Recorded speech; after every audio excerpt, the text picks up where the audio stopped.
Deuxième partie de Club Estac avec toujours Jérémy Bréchet, notre invité, 33 ans et un palmarès, vous allez le voir, impressionnant. 2 titres de champion de France, une Coupe de la Ligue, une Coupe de France, un trophée des champions, une Coupe des Confédérations avec l'équipe de France, une Super Coupe des Pays-Bas. Vous êtes forcément satisfait, heureux ou fier de ce palmarès? Oui, bien sûr, oui. Très fier, très content. Ouais. Seb, ça vous fait rêver un palmarès comme ça? Bah oui, forcément. C'est clair, respect. Le palmarès de Seb Dallet maintenant. Finaliste de la Coupe Gambardella. Vainqueur. Ah bah voilà. Et champion du monde militaire. Ah oui, champion du monde militaire. Champion du monde, il a fait mieux que vous. Il y a eu la Coupe des Confédérations. Avec Roger Lemaire. Oui. En joueur? Non, entraîneur. Ah. Le titre qui vous a le plus marqué, c'est lequel? Le premier titre lyonnais. Le premier titre lyonnais. La Coupe de France aussi avec Sochaux. En 2007. Ouais, justement, votre parcours, elle a démarré du côté de Lyon, un club qui vous est encore très cher aujourd'hui. Hein. Ah oui, bien sûr. Je suis lyonnais de cœur. Et donc, c'est un club que je suis. Je suis fan de Lyon toujours. Qu'est-ce qui vous plaît dans ce club encore aujourd'hui, malgré vos années? Tout, le club, la ville. J'ai des amis là-bas. J'ai mes attaches là-bas. J'étais formé là-bas. Donc, obligatoirement, j'ai gagné des titres, donc j'ai vécu 5 ans extraordinaires. C'est à Lyon que ça a démarré. Ensuite, il y a eu une expérience assez extraordinaire, j'imagine, du côté de l'Inter de Milan.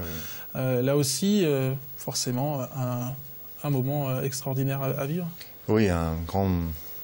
On va citer quelques joueurs, quelques joueurs de l'effectif de cette année-là. Il y avait Toldo, Vieri, Cannavaro, Recoba, Zanetti, c'est ça? C'est ça, oui. Qu'est-ce que vous avez retenu de cette année passée du côté de San Siro? J'ai pas beaucoup joué, mais j'ai beaucoup appris. À tous les niveaux. Vraiment, c'était enrichissant, ça m'a construit au niveau en termes d'hommes, de footballeurs, de tout, parce que je pense que c'est en regardant les grands joueurs qu'on apprend plus que quasiment en s'entraînant tous les jours, quoi. Donc c'est là-bas que j'ai appris mon métier, et puis l'entraîneur qui m'a peu fait jouer m'a quand même beaucoup appris, et voilà, j'ai beaucoup regardé. C'est Hector Cuper qui m'a fait venir, mais au bout d'un mois, il a été viré, et celui qui est arrivé, Zaccheroni, on m'a mis ou sur le banc ou en tribune, mais en tout cas, il m'a beaucoup appris. C'était un transfert? De quoi? Non, le Cuper. Ah oui, sans transfert. Ouais. J'avais signé 4 ans. Ouais. Il y a eu des regrets par rapport à cette expérience? Oui. De ne pas être resté. Je pense que j'ai fait une erreur de vouloir partir tout de suite. Je voulais jouer, mais quand on est dans un grand club, même si on ne joue pas les premières années, il faut y rester. Mais bon, à cette époque-là, je ne l'ai pas encore compris. Je n'étais pas assez mature pour comprendre ça, et mal aussi conseillé. Et puis j'aurais dû rester un peu plus longtemps, mais bon, après, c'est des choix de carrière, c'est comme ça. Bon, la maturité, en tout cas, elle est arrivée aujourd'hui. On en a bien conscience sur ce plateau. Ensuite, il y a eu une expérience en Espagne, la Real Sociedad, et puis les Pays-Bas. Il y a eu Sochaux, les Pays-Bas, PSV Eindhoven, oui. Là aussi, belle expérience. Comment c'était les Pays-Bas? Très bien, vraiment extraordinaire. Beaucoup de plaisir dans le jeu, une philosophie un peu proche de ce que le coach imprime ici, de jeu, de ce que font les entraîneurs hollandais, quoi. C'est assez connu, et c'est vraiment bien. L'expérience européenne aussi, on voit du côté du PSV Eindhoven contre Hatem Ben Arfa, alors du côté de Marseille. Les Pays-Bas, il y a eu une décision assez surprenante de quitter les Pays-Bas. En gros, c'était pour le bien, le bien de votre famille. Oui, parce que c'est différent, la vie est différente. On est quand même un pays latin. L'Espagne, l'Italie, la France, c'est latin, et là-bas, c'est assez nordique. Anglo-saxon, et le système de santé, scolaire est un peu différent, et c'est vrai que ma famille s'est pas du tout habituée, et donc j'ai fait le choix de rentrer. Et puis, c'est rare, voilà. Seb, ça, de voir un footballeur privilégier la famille et plutôt que peut-être sa carrière? Rare, je sais pas, mais ça prouve aussi la maturité aussi. Ouais, tout à fait. Et puis après, quand on est en famille, s'il en est là aujourd'hui, je pense que parce qu'il a une femme qui est proche, et c'est un équilibre qui lui permet d'être au meilleur. Donc il doit obligatoirement prendre conscience de ça et faire des choix. Après, priorité aux sportifs forcément, mais s'il faut changer de club pour le bien de sa famille, je pense que tout le monde le ferait. Après, il y a beaucoup de joueurs aussi étrangers, français, qui vont jouer à l'étranger, mais comme il dit, plus dans des pays vraiment latins. On voit beaucoup de joueurs rester ou éventuellement en Angleterre. Après, Espagne, Allemagne, les mecs restent. Après Pays-Bas, je pense qu'effectivement, différent. ça doit être encore différent et peut-être plus compliqué pour un Français.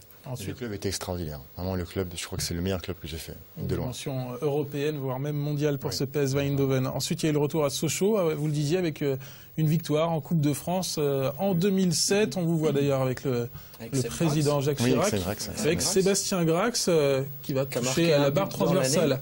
Et c'était le 2000e. C'était le 2000e. Oui, c'est vrai. Jérémy, le capitaine. Jérémy, capitaine, voilà. Grand moment cette Coupe de France contre l'Olympique de Marseille, malgré votre tir au but raté. J'ai fait un match pourri, mais c'est incroyable. Match très très mauvais, et heureusement que Teddy Richard, qui est vraiment le héros de la soirée, nous donne cette coupe. C'était vraiment extraordinaire. On va vouloir soulever cette Coupe de France avec tout l'effectif de Sochaux. Le capitaine, c'est spécial. C'est pour ça que cette victoire est spéciale, parce que bon, une année auparavant, j'avais galéré un peu en Espagne avec une grande blessure, et puis là, j'arrive cette année-là et on gagne la Coupe de France. C'était une belle revanche. Contre l'Olympique de Marseille, cher à Seb Dallet. Sochaux aussi. Voilà donc pour votre parcours. On va tout de suite rejoindre notre invité surprise.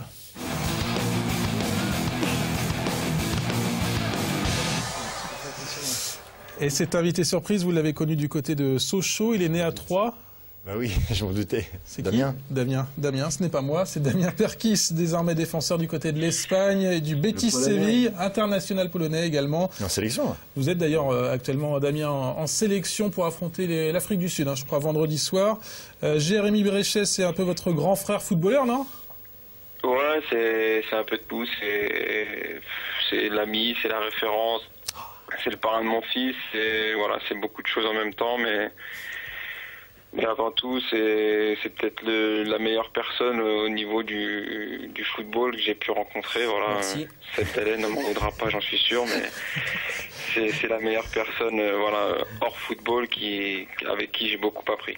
Voilà, Jérémy. Touché apparemment. Il est en direct là? Oui, il est en direct. Il est en direct. Attends, tu crois quoi toi? Putain, t'es costaud. Ça va? Ça fait plaisir. Ça fait plaisir. Bah ouais, c'est Damien, c'est pareil. Je peux la même chose de lui. C'est quelqu'un de vraiment spécial. Il n'y en a pas beaucoup comme lui, aussi généreux, aussi franc, aussi impulsif et aussi incroyable. Ouais. Je suis parrain de son fils, donc pour moi c'est plus qu'un ami, quoi.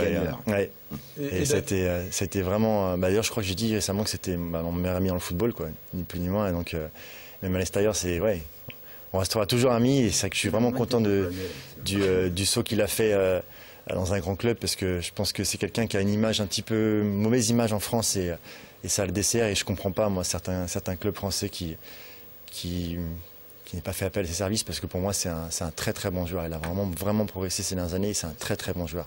C'est pas d'ailleurs un miracle qu'il soit allé en sélection, qu'il ait fait un bel Euro, et donc moi je sais qu'il est encore plus loin, et il a encore 6-7 années devant lui, et il fera de grandes choses, j'en suis sûr. Damien, c'est vous qui l'avez encouragé à signer du côté de Troyes?